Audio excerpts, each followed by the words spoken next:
कोल्हापूरच्या धरण क्षेत्रात मुसळधार पाऊस कोसळतोय, त्यामुळे पंचगंगा नदीच्या पाणी पातळीत मोठी वाढ झाली आहे। पंचगंगेची पातळी सध्या 29 फुटांवर आहे। राजारामसह 19 बंधारे अद्यापही पाण्याखाली गेल्यामुळे वाहतूक पर्यायी मार्गाने सुरू आहे। जिल्ह्यातील सर्वच नद्या दुथडी भरून वाहत आहेत। नदीकाठच्या सर्वच गावांना सतर्कतेचा इशारा देण्यात आला आहे।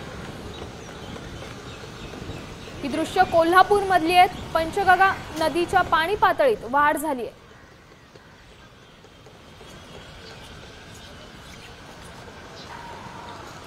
आढावा घेतला आमचे प्रतिनिधी रणजित माजगावकर यांनी।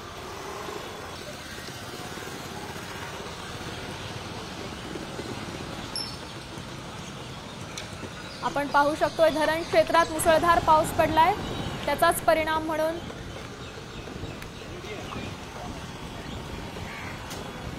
कोल्हापूर शहरामध्ये पावसाने जरी उघडीप दिली असली तरी कोल्हापूरच्या विविध भागांमध्ये मोठ्या प्रमाणामध्ये मुसळधार पाऊस सुरू असल्याचं आपल्याला पाहायला मिळतं। विशेषतः कोल्हापुरातलं जो धरण क्षेत्र आहे, राधानगरी धरण असेल, काळंबावाडी धरण क्षेत्र असेल, यासह अन्य धरण क्षेत्रामध्ये अतिवृष्टी होताना आपल्याला पाहायला मिळत आहे। मुसळधार पाऊस पडताना पाहायला मिळत आहे। त्यामुळे याचा परिणाम कोल्हापूर शहरातल्या सर्वच नद्या आणि नाल्यांवर झाल्याचं आपल्याला दिसून येत आहे। धरण क्षेत्रात मोठ्या प्रमाणात पाऊस पडत असल्यामुळे धरणातून पाण्याचा विसर्ग सुरू आहे।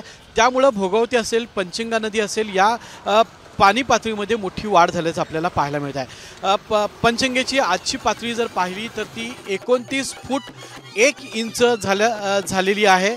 तसेच राधानगरी धरण जे आहे हे 63% भरलेलं आहे। कोल्हापुरामध्ये पंचगंगा नदी क्षेत्रामध्ये जे विविध ठिकाणी बंधारे आहेत, या बंधाऱ्यांपैकी 19 बंधारे पाण्याखाली गेलेले आहेत। कॅमेरामन सचिन सावंत सोबत मी रणजित माजगावकर, साम टीव्ही, कोल्हापूर।